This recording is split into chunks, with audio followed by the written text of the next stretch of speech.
Well, good evening, everybody. Hope the new year is starting out good for everyone. I just wanted to do a little video tonight on this Primus Classic Trail stove. Those of you who saw my "What'd You Get for Christmas" video probably saw this in there briefly, but I've had a chance to use it once or twice now, and so far I'm pretty impressed with this. So I just wanted to show a little bit details, a little bit closer on it.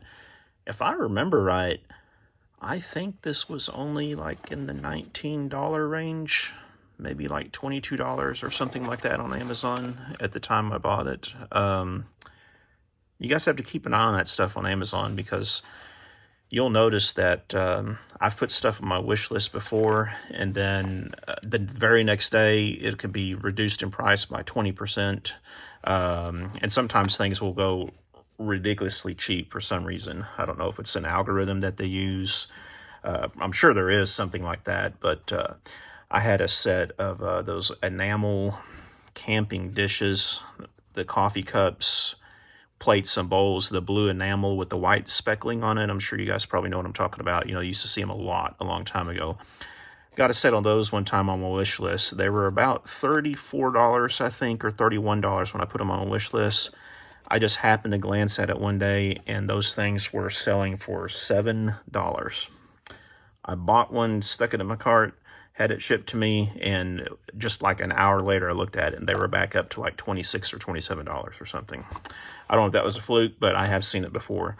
Like I said, on that Silky Big Boy, I got that for $42, and normally that's around $50, $55, $58. But anyway, this is a stove we're going to check out.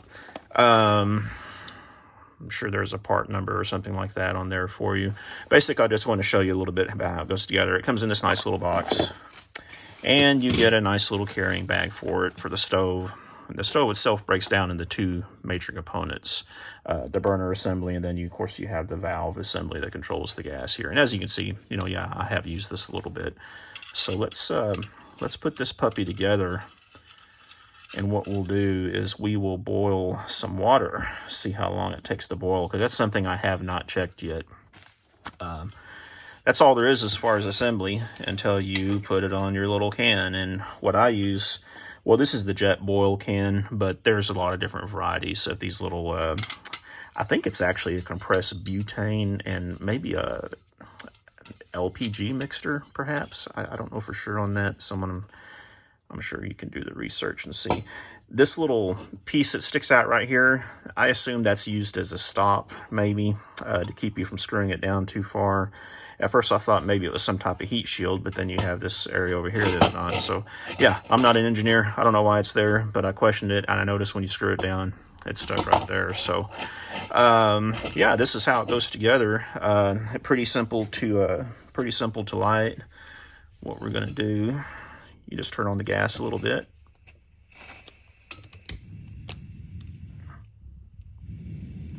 And there you go. I don't know if you can see those flames. I want to be sure I don't cook my phone. Let's turn off the light. Ooh, there we go. Wow. And you can turn it up pretty high too, as you can see, like that. And yeah, guys, that's it. So let's do this. Let's play around with this thing a little bit. Well, not play with it. I'm going to be careful. I'm going to have to pause the video. Well, you know what? I'm a talented guy. I can probably do this. Hang on for just a second here.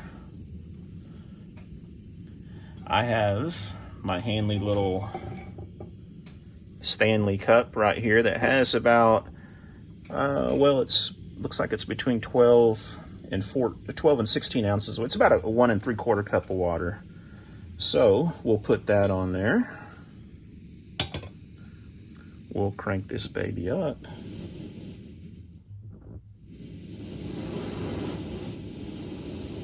The water is about room temperature.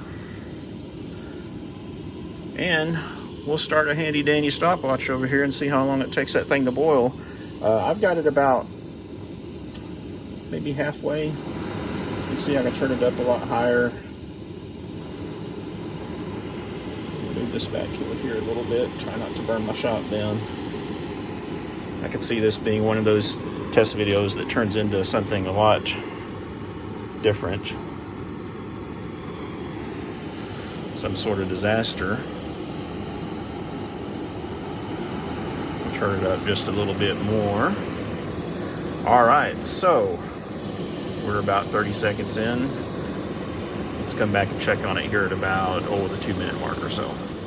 Okay, 1 minute, 30 seconds in.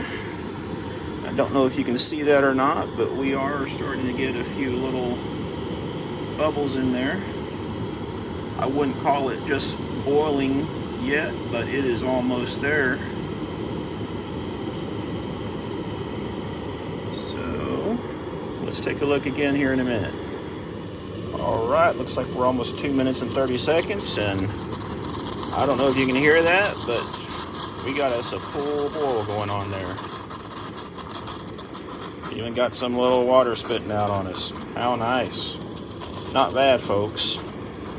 So let's crank this thing down, and we'll pick this up here in a second.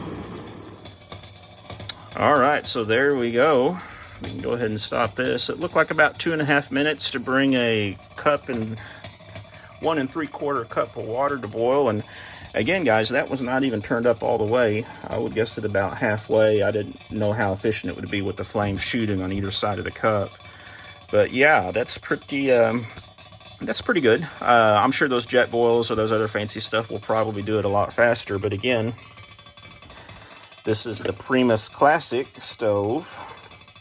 And like I said, I think I paid only about, I'll look it up and see how much it was. Or you can just look it up on Amazon. It's the Classic Trail Stove. And again, I think this thing was only around, I'm wanting to say it was around $18 or $19 during Christmas. But yeah, this is great. You know, this will be perfect for heating up some of the Mountain House dehydrated meals when you're out camping, or just do it on the back of your truck, sitting on your truck bed. Of course, you want to make sure you do it safe. You don't want this to fall over, obviously. I'd be curious if it has a tilt over protection. I don't think it does, but yeah, so basically if this falls over and rolls around in the back of your truck bed, you're going to have a small flamethrower going off. But anyway, yeah, this is pretty nice. I don't know how long these little canisters last, but I know I've seen some bigger canisters that have the same fitting on it, so probably get quite a bit of life out of it. I'm looking forward to trying it. I'm going to keep it in the back of the truck for emergencies with a few Mountain House dehydrated meals. You never know when you might have to snack on something while we're on the road. Anyway, let me know if any questions. Like, subscribe, all that good stuff. And I want to say thanks to a couple of the new subscribers I have. Dennis, it's been great chatting with you back and forth on the comments and everything else. Maybe you'll come up around this area sometime. We can meet and have lunch or something like that. My son-in-law subscribed to me. Michael, thanks for doing that.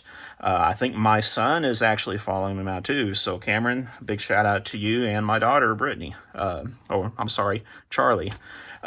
Thanks for subscribing to me. We'll talk to you guys soon. Bye. And I am so sorry. On my new subscribers, I forgot to mention Amber, my daughter-in-law. Sorry, I'm old. You guys know how it is. Talk to y'all soon.